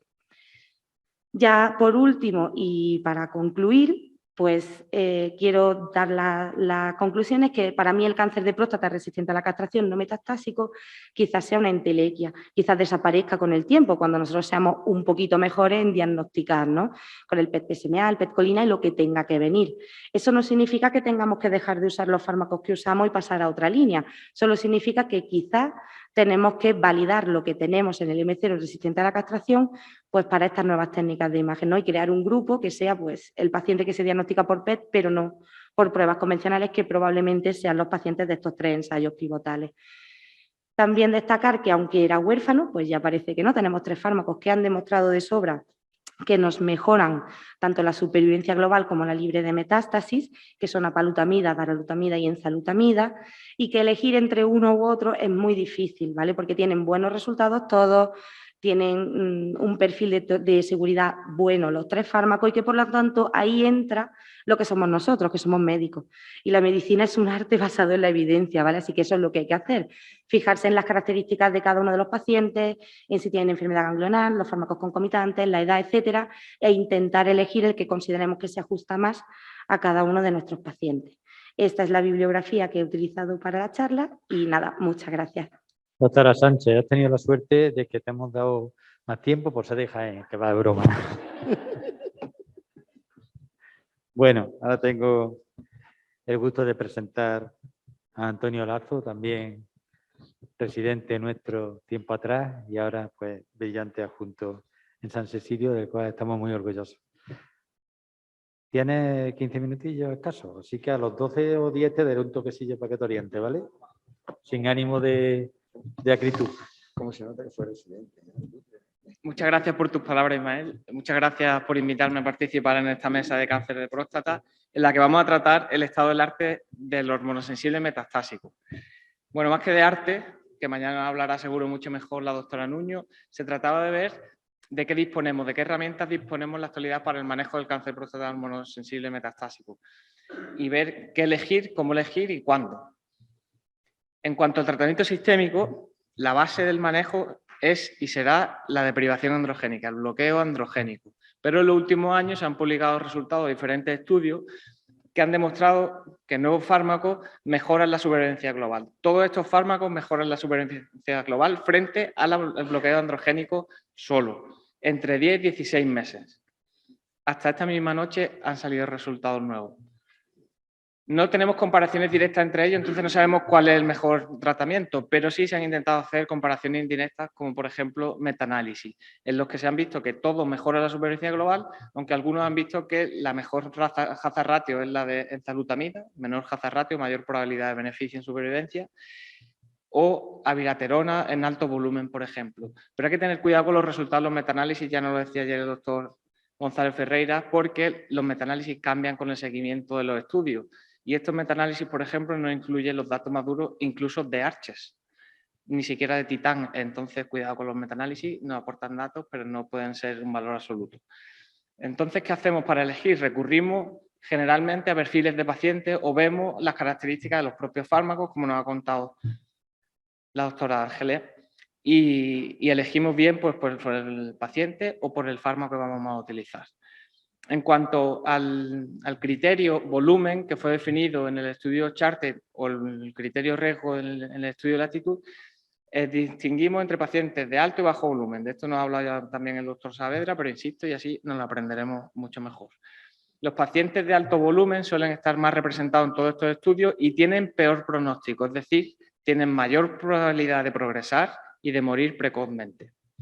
En cuanto a Zetasel, demostró beneficio en pacientes de alto volumen y no vio diferencias por grupo respecto a bajo volumen porque no se encontró una significación estadística en el estudio por heterogeneidad, pero en el análisis a largo plazo de Charted, en los pacientes de bajo volumen no se encontró beneficio, incluso la hazard ratio era por encima de 1. Por tanto, este estudio pivotal que estaba diseñado para diferenciar por volumen no demostró beneficio en pacientes de bajo volumen, solo en pacientes de alto volumen. La abiraterona no encontró diferencias ni por volumen ni riesgo, pero está indicada solo en pacientes de alto riesgo. Y tanto abalutamida en el estudio Titán como enzalutamida en los estudios Enzamed y Arches han demostrado beneficio en supervivencia global tanto en alto como en bajo volumen. Otro criterio que solemos utilizar es el origen de la enfermedad, si son pacientes muy metastásicos o si son pacientes que recurren. Los de recurrencia están muy poco representados o bastante menos representados que los de novo, y tienen mejor pronóstico que los de novo, pasa como los de bajo volumen. En cuanto a Docetaxel, no ha mostrado beneficio en recurrencia, ni en Stampede, ni en Charted en pacientes de bajo o alto volumen. Y apalutamida y enzalutamida sí han demostrado beneficio, indiferentemente de que vengan de pacientes de novo o de recurrencia. A falta de diferencia en beneficio de uno u otro, también se ha probado la combinación de los tratamientos. Aunque los primeros resultados de Enzamed, Arches o Titán no demostraron beneficio en supervivencia, sí tenemos datos recientes de ESMO, como ha dicho el doctor Saavedra, del PIS-1, un estudio aleatorizado a 4 brazos en el que se comparaba la adición de abiraterona sobre el estándar de tratamiento, que en ese momento al principio era el bloqueo androgénico, pero luego fue Docetaxel, y también de la radioterapia al primario. Y se ha visto un aumento de supervivencia en los pacientes de alto volumen, de manera que se considera un nuevo estándar de tratamiento, no para los pacientes de bajo volumen porque hay datos inmaduros, ni tampoco se ha visto beneficio todavía de la radioterapia del primario.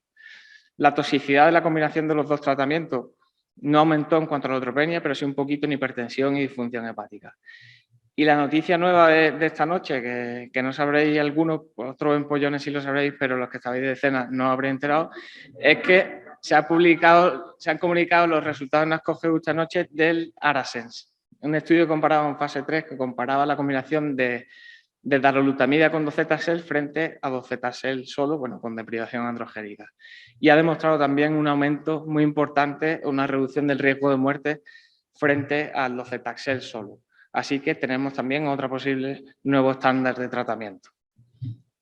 Y por último, en cuanto al tratamiento sistémico, las terapias dirigidas, animados por los resultados en resistencia a castración, en los pacientes que tienen mutaciones en genes reparadores, se ha visto buenos resultados con los inhibidores PARP. Se están estudiando también el efecto de estos inhibidores en hormonosensible metastásico, pero todavía es pronto para saber su efecto.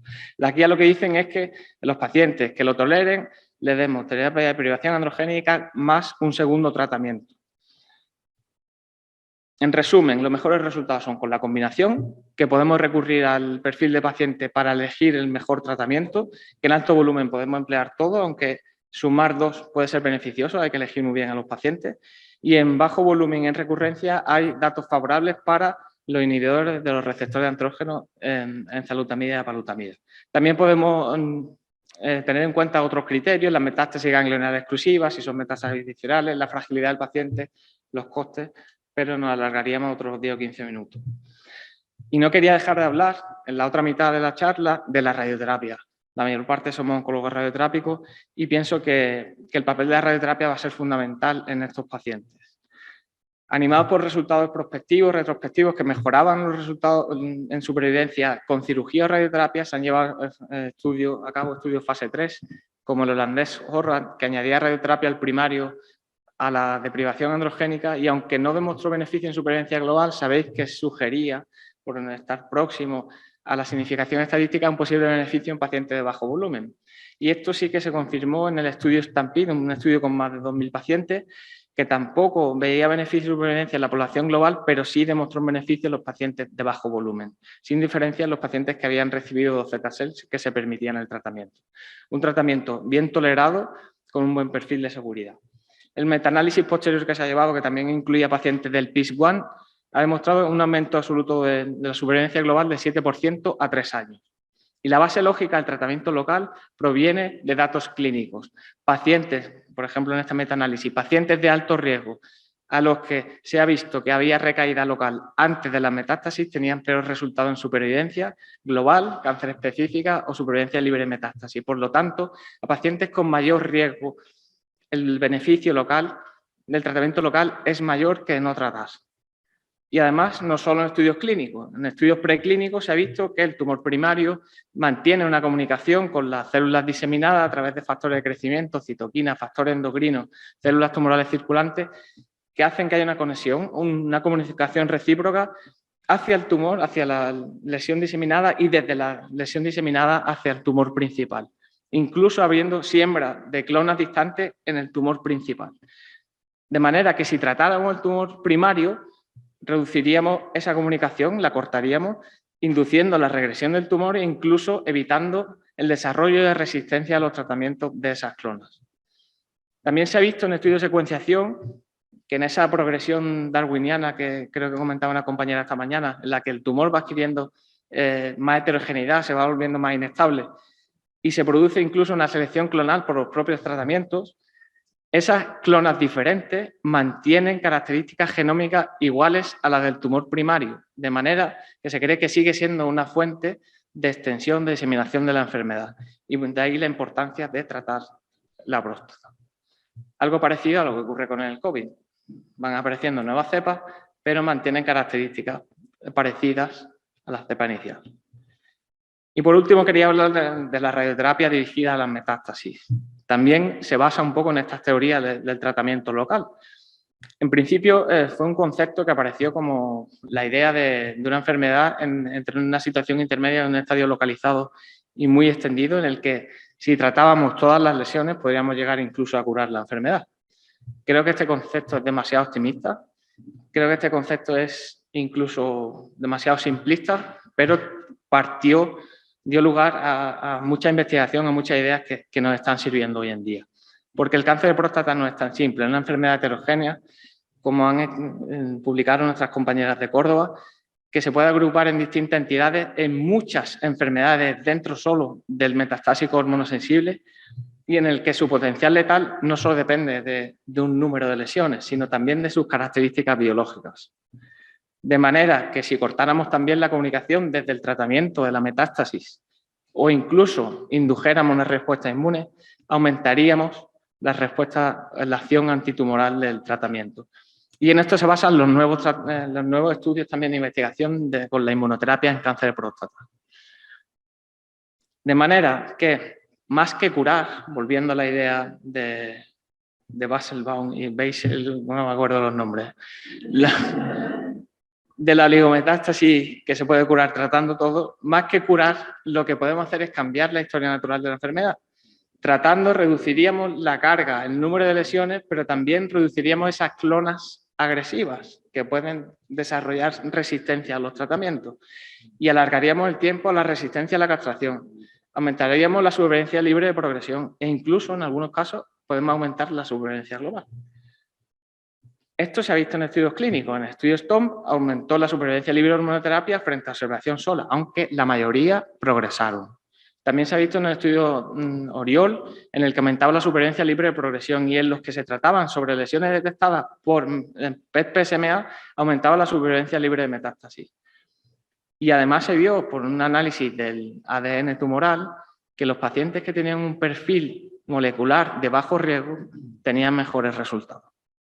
Y por último, el discutido estudio COMET, que incluía 16 pacientes con cáncer de próstata, que demostró aumento de supervivencia global, pero hay que tomarse con prudencia. Los metaanálisis lo que dicen es que la radioterapia, la SBRT, produce un excelente control local, que la toxicidad es baja, pero que efectivamente la mayoría progresan. Entonces, ¿con esto es suficiente para decir que la SBRT debería ser un estándar en la oligometástasis? Pues sabemos que hay un grupo de compañeros que piensan absolutamente que no y que hablan de que esto es cazar Pokémon, que es imposible cazarlos a todos. Hablan de Pokémonía, oligometmanía y, bueno, efectivamente tiene su lógica. Piensan que esto es una enfermedad metastásica, que lo es, pero que cogemos en un momento determinado dentro de un proceso dinámico en el que irremediablemente van a llegar a metástasis, a resistencia a castración y que se van a morir y que lo único que podemos aportar es toxicidad. La guía lo que dicen es que la radioterapia al primario es estándar, en bajo volumen, y que la terapia dirigida a metástasis con SBRT debería estar incluida en estudios aleatorizados o cortes bien diseñadas.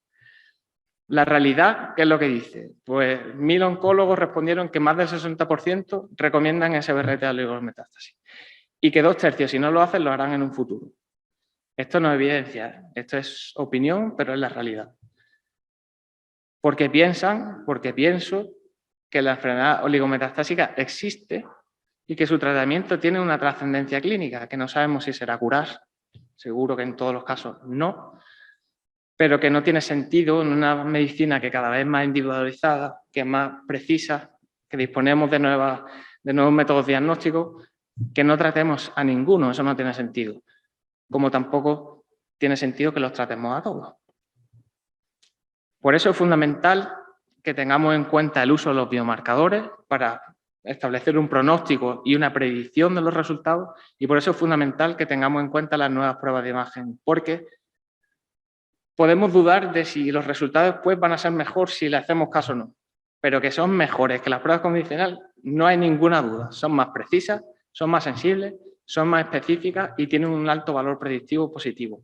En todo caso, la pega es la baja sensibilidad a la estadificación ganglionar inicial. Pueden cambiar el manejo en un alto número de pacientes y no sabemos si esos resultados serán mejores o no, pero si los diagnosticamos mejor, los identificamos mejor y le hacemos un tratamiento adecuado a cada paciente, ¿cómo no van a ser mejores? No lo sabemos, pero ¿cómo no? Y esto empieza a verse. Este es un primer estudio, fase 3, en el que se trataban pacientes con recurrencia guiados por PET y se ha visto un aumento de supervivencia libre de progresión a 3 años. Son primeros estudios que empiezan a aparecer, el estudio en PAIS. Y hay en marcha diferentes fases 3 que incluyen radioterapia al primario, nuevas moléculas, nuevos fármacos y SBRT tratamiento dirigido a las metástasis, el Platón, el Presto, el Stampede, su brazo M. Curiosidad, la radioterapia al primario es estándar. Llevan enzalutamida, apalutamida y todo, en el brazo estándar. ¿Por qué? Porque los estudios que se hicieron de Stampede y Horror, en su momento el estándar era la terapia de privación androgénica y el docetaxel, era lo que había. El estándar de hoy son estos tratamientos. Y la ESMO dice radioterapia al primario y tratamiento sistémico, no dice terapia de privación androgénica, la ESMO. Y por último, el estudio GICOR STARMED, que va a comenzar ahora en España, es muy interesante y podríamos incorporarnos. En resumen, el tratamiento de la radioterapia puede cambiar el curso de la enfermedad, que el primario debe ser un estándar, que la SBRT sola, a falta de evidencia más sólida, hoy en día se considera un infratratamiento porque los datos de los tratamientos sistémicos son muy rotundos, aunque en un futuro puede ser que sea sobretratar a los pacientes solo con tratamientos sistémicos y a lo mejor hay algunos que solo se beneficien de tratamiento localizado, aunque no lo sabemos. En cualquier caso, hay pacientes que podemos identificar como susceptibles de tratar, aunque no podamos incorporar estudios, ¿qué es lo ideal? Que es lo ideal no solo porque lo dice la guía, sino porque el papel de la radioterapia necesita un peso de evidencia que le dé validez social, que le dé validez científica y es importantísimo que hagamos estudios. Y que la decisión óptima basada en la carga y en la agresividad tumoral usando biomarcadores o nuevas pruebas de imagen va a ser esencial. Por tanto, el papel del tratamiento del hormonosensible metastásico debe ser multimodal, que lo más importante no es el tratamiento en sí, sino seleccionar bien a los pacientes y que tenemos que investigar en radioterapia. ¿Por qué? Podemos encontrar a ese Pokémon raro que aumentemos la supervivencia libre progresión o que viva más. Y los hay. Va a haber muchos, no todos, pero hay muchos Pokémon raros, igual que médicos raros. Por tanto, tenemos muchas opciones. Esto es mejor para los pacientes, mucho peor para los médicos, que nos peleamos todos los días. Pero saber siempre es mejor que suponer. Hay que estudiar, hay que investigar y hay que trabajar. Muchas gracias. Muchas gracias, Antonio. Me comenta el doctor Moreno que nos hemos vuelto un poco blandos y nos hemos reñido, así que disculpa porque nos hayamos sido severos. Ya nos queda la última... ¿La presenta? Bueno, pues el doctor Manuel Luis Blanco, del Hospital Torre Cárdenas, máster en oncología torácica, experto en diagnóstica base de tratamiento de oncología torácica y experto universitario en cribado, biología molecular y estratificación del cáncer. Si me he olvidado algo, me lo corrige. Cuando quiera. Buenas tardes a todos. Qué alivio poder quitarme la mascarilla. Y bueno, estoy súper contento de la invitación por parte de la SAG y de que, bueno, finalmente vayamos ya viéndonos las caras. Y bueno, unirme a los agradecimientos tanto a la Junta Directiva de la SAG y en especial a Ana Serradilla, con la cual tengo la suerte de poder trabajar en Almería y disfrutar de ella como compañera y como amiga. Y sé, bueno, pues el gran esfuerzo que le ha conllevado poder organizar este congreso. Así que ahora te doy mi más sincera enhorabuena. Bueno, yo voy a hablar de cáncer de próstata resistente a la castración metastásico de las últimas evidencias. Como hemos podido ver a lo largo de la tarde, el cáncer de próstata, la evolución del tratamiento, la evolución del manejo del cáncer de próstata cada día es más compleja, ¿no? Hemos visto, gracias a los compañeros, los diferentes ensayos clínicos y los diferentes fármacos que se han aprobado en la fase de hormonosensibilidad. Hemos visto las terapias de las cuales disponemos en la fase de resistente y la castración no metastásico. Y bueno, aunque mis compañeros han hecho, lo han intentado resumir de la mejor forma posible, es un tema bastante amplio y complejo, en lo cual podríamos tirarnos horas y muchas horas hablando sobre el tema. La cuestión, lo que quiero decir es que en los últimos 15 años el manejo del cáncer de próstata no es A o B. Cada día, como hemos visto y nos ha dicho bien Antonio, el otro día, anoche, mientras me tomaba una cerveza viendo la Alhambra, pues acaban de publicar los resultados de un ensayo clínico, ¿no? Entonces, disfrutar de este tipo de reuniones yo creo que es algo muy enriquecedor y nos permite mantenernos al día en las últimas novedades. En cuanto al tratamiento en la fase de resistencia a la castración, bueno, ya todos sabemos que inicialmente comenzamos con docetaxel, terapia antiandrógenos de nueva generación, antes y después de docetaxel, radium, etcétera. Yo voy a hablar de forma escueta, intentando ceñirme lo máximo posible al tiempo, fundamentalmente de inhibidores del PAR y de lutecio. Gracias a Raquel, bueno, hemos podido entender la importancia de la genómica en cáncer de próstata. En cuanto a la detección y reparación del daño que se produce en la cadena de ADN, contamos fundamentalmente con el mecanismo BRCA, que se va a encargar de detectar y reparar el daño de la doble cadena de ADN. En caso de que haya una mutación, perdemos este mecanismo. Por tanto, nos quedaría el otro mecanismo, que es el PAR, de la poliadenosin ribosa polimerasa. Este mecanismo interviene en la detección y reparación del daño monocatenario de la molécula de ADN. Si tenemos un fármaco que bloquea, si tenemos una célula que tiene la mutación BRCA, es decir, ya innatamente pierde ese mecanismo regulador y administramos un fármaco que va a inhibir el mecanismo PAR, la célula entraría en muerte celular, en apoptosis, y podríamos destruir una célula cancerosa. Esto se conoce como la hipótesis de la letalidad sintética. Fármacos inhibidores del PAR. A día de hoy contamos con 3 fármacos aprobados por la FDA: olaparib, rucaparib y niraparib. Y yo me voy a centrar en uno de ellos. Vamos a hablar del estudio PROFOUND, que es el que ha sentado la indicación actual de olaparib.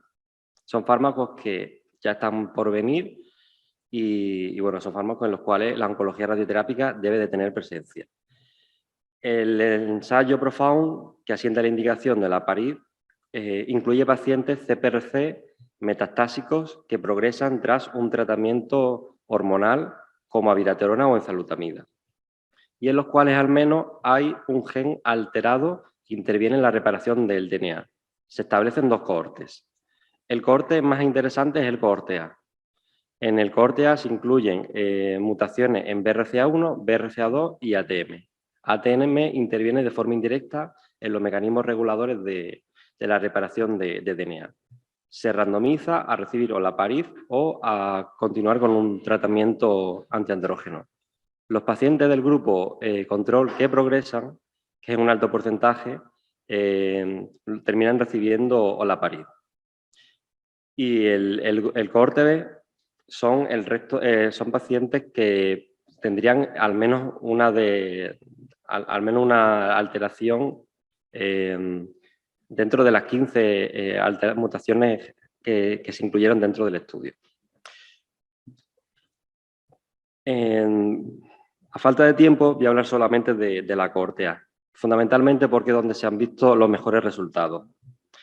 A la izquierda podemos ver cómo olaparib aumenta la supervivencia cuando te comparas con placebo. Pudiera parecer que no hay un incremento tan grande, estamos hablando de unos 5 o 6 meses. Luego después veremos que eso no es así. Más arriba podéis ver uno de los objetivos secundarios que a mí especialmente me llamó bastante la atención, y es que 1 de cada 3 pacientes va a alcanzar una respuesta parcial o una respuesta completa.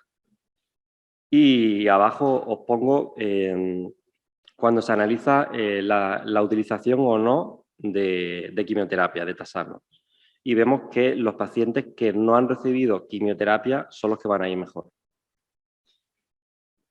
Como ya he dicho antes, 4 de cada 5 pacientes va a terminar recibiendo olaparib. Se va a producir el crossover. ¿Qué es lo que os expreso en la tabla de la derecha? Básicamente que cuando se ajusta la supervivencia atendiendo al crossover, el aumento en la supervivencia es aún mayor. Aunque no lo pongo, pero cuando te comparas con la población, compara el cohorte A con el cohorte B, son los pacientes de la cohorte A, los que tienen la mutación, los pacientes la mutación BRCA1, BRCA2, los que tienen un mayor beneficio clínico. La otra gran novedad es la teragnosis. La teragnosis es una estrategia de tratamiento en la cual se combina una maniobra diagnóstica con una terapéutica. En el caso de la próstata, ya sabemos que las células tumorales van a tener una alta expresión de PSMA. En este sentido, bueno, ya hemos estado hablando ampliamente del diagnóstico con PET-PSMA. En este sentido, Nosotros, gracias a la terapnosis, vamos a utilizar un radioligando que va a ser diagnóstico, que va a marcar la célula que expresa PSMA, es decir, vamos a diagnosticar. Pero vamos a aprovechar ese acto para tratar, gracias a un radioligando que va a ser terapéutico. En este caso, lo que vamos a utilizar es el lutecio, que va a ser un emisor beta. De esta forma, podemos destruir de forma selectiva la célula cancerosa y el microambiente tumoral. Hay varios ensayos que evalúan la eficacia y el papel de lutecio y yo voy a comentar el ensayo Vision.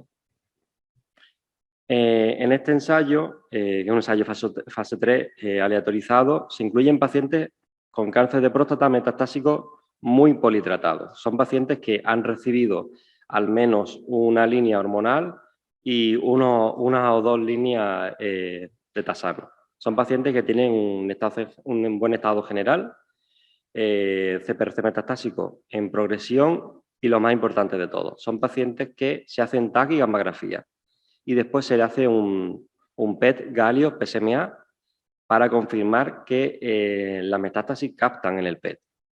No se permite que haya más de una lesión que no captara, porque estamos recordando que combinamos terapia diagnóstica con terapia, estrategia diagnóstica con terapéutica.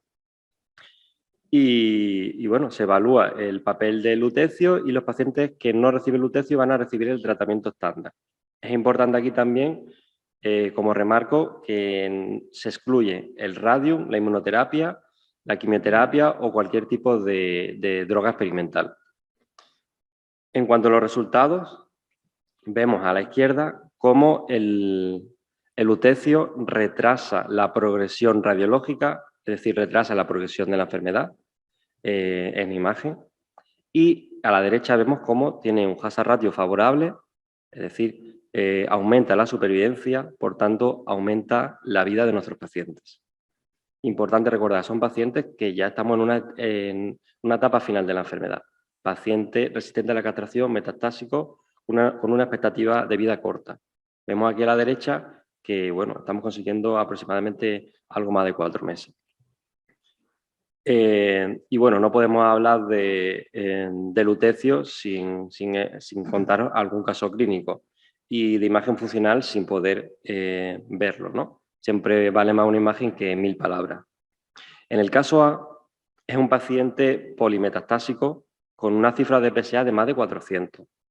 El lutecio se administra cada 6 semanas, entre 4 y 6 ciclos. Los últimos 2 ciclos en este ensayo eran a criterio del investigador.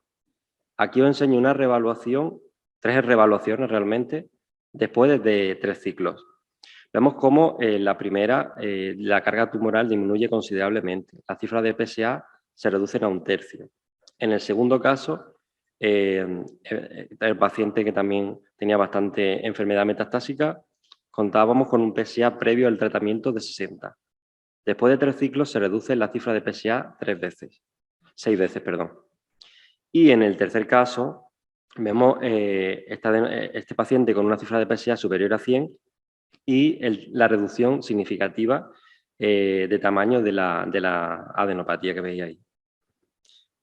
Ya para finalizar, como conclusiones, decir que el manejo del cáncer de próstata resistente a la castración, pues en los últimos 15-20 años ha cambiado sustancialmente, cada día más complejo. Cada vez es más necesario especializarse en el manejo de esta patología. Gracias a Raquel, bueno, hemos visto la importancia de la genómica en cáncer de próstata. Es importante que nos sumemos a la consulta de consejo genético, que identifiquemos las mutaciones en cáncer de próstata, si queremos ofrecer un tratamiento dirigido, llámese inhibidores de PARP o cualquier otro fármaco experimental de los cuales tengamos resultados próximamente. Somos oncólogos radioterápicos y como tales debemos de ofrecer una medicina de precisión. Debemos de sumarnos a la consulta del consejo genético. No me quiero repetir mucho, pero es importante. Bueno, la terapia de radioligando hemos visto que mejora la supervivencia en los pacientes que tienen un pronóstico infausto Imaginaros lo que pueda pasar cuando se utilice en una etapa más temprana de la enfermedad, una primera línea de resistencia a la castración o incluso en la fase de hormonosensibilidad. Eso se está investigando, pero aún no se conocen los resultados. Y ya para finalizar, pues eso, gracias a este tipo de terapias con radioligandos, pues estamos abriendo un nuevo futuro al manejo del cáncer de próstata, nuevos estudios de secuenciación y nuevas combinaciones.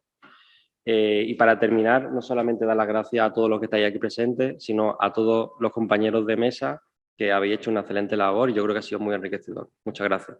Muchas gracias, Luis. Si os parece, el doctor Moreno va a hacer algunos comentarios y luego cerramos la mesa para no retardarnos más, pero sobre todo gracias por vuestro aguante, porque ahora que hay seguimos aquí a pie de cañón.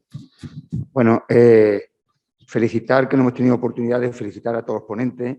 Desde que se sentó Raquel, dije, se ha sentado, le hemos aplaudido, pero no hemos dicho la magnífica charla que ha dicho y lo interesante que ha sido. Y que enlaza con esta última diapositiva que ha puesto el doctor Blanco. Yo creo, me sumo a eso, a que tenemos que incorporar en nuestras consultas los datos genéticos, los test genéticos. El DNA circulante va a venir por ahí también, porque tiene, como sabéis también, no sé si se ha llegado a decir, una gran correlación, y yo pienso que será de las cosas que vengan muy pronto. Quizás tienen muchísima correlación con el DNA tisular de los tumores y como factores pronósticos y factores para indicar tratamientos, como también se ha dicho, es fundamental. Así que, Raquel, enhorabuena. En la siguiente charla, hablando del tratamiento del cáncer localizado, pues hemos visto cómo sigue teniendo un papel. Yo he echado de menos hablar del cáncer localizado de alto riesgo, pero todos no tenemos para eso, y cómo incluso ya en este escenario están apareciendo artículos que se benefician del uso concomitante de fármacos en el cáncer de próstata localizado. De alto riesgo, como he dicho. Entonces, pues cómo vamos trasladando los fármacos que salieron al final. Acordaros cuando hablábamos de abiraterona o encelotamida post-12-taxel, aquello ya se quedó en el olvido, y cómo lo hemos ido trasladando, incluso ya hasta darlo concretamente abiraterona, que es el artículo al que me refiero, como muestra beneficio en pacientes a los que se le da con cáncer de próstata localizado de alto riesgo. ¿Qué decir de la SBRT? ¿No? Hablándolo aquí en un momento también con Ismael, con el doctor Erruzo, seguro que es el futuro y, como él decía, se está implantando y se implantará, aunque tiene algún problema más con el tratamiento rectal, de eso sabéis obviamente mucho más, pero que seguro que se puede solucionar y que si hay que hacerlo, igual que la cirugía, donde se haga, hacerlo bien. Y si no, pues derivarlo a donde se puede hacer. Yo pienso que eso es lo que compartíamos.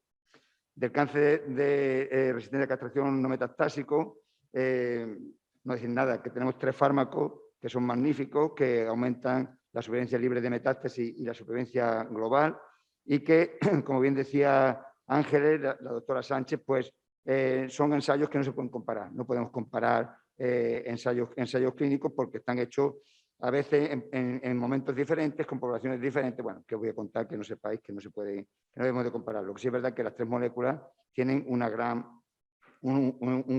efectividad tanto en la supervivencia libre de metástasis, que es fundamental, como en la supervivencia global, y que son pequeñas diferencias en cuanto al perfil de paciente, comorbilidad, etcétera, lo que nos puede hacer elegir una u otra.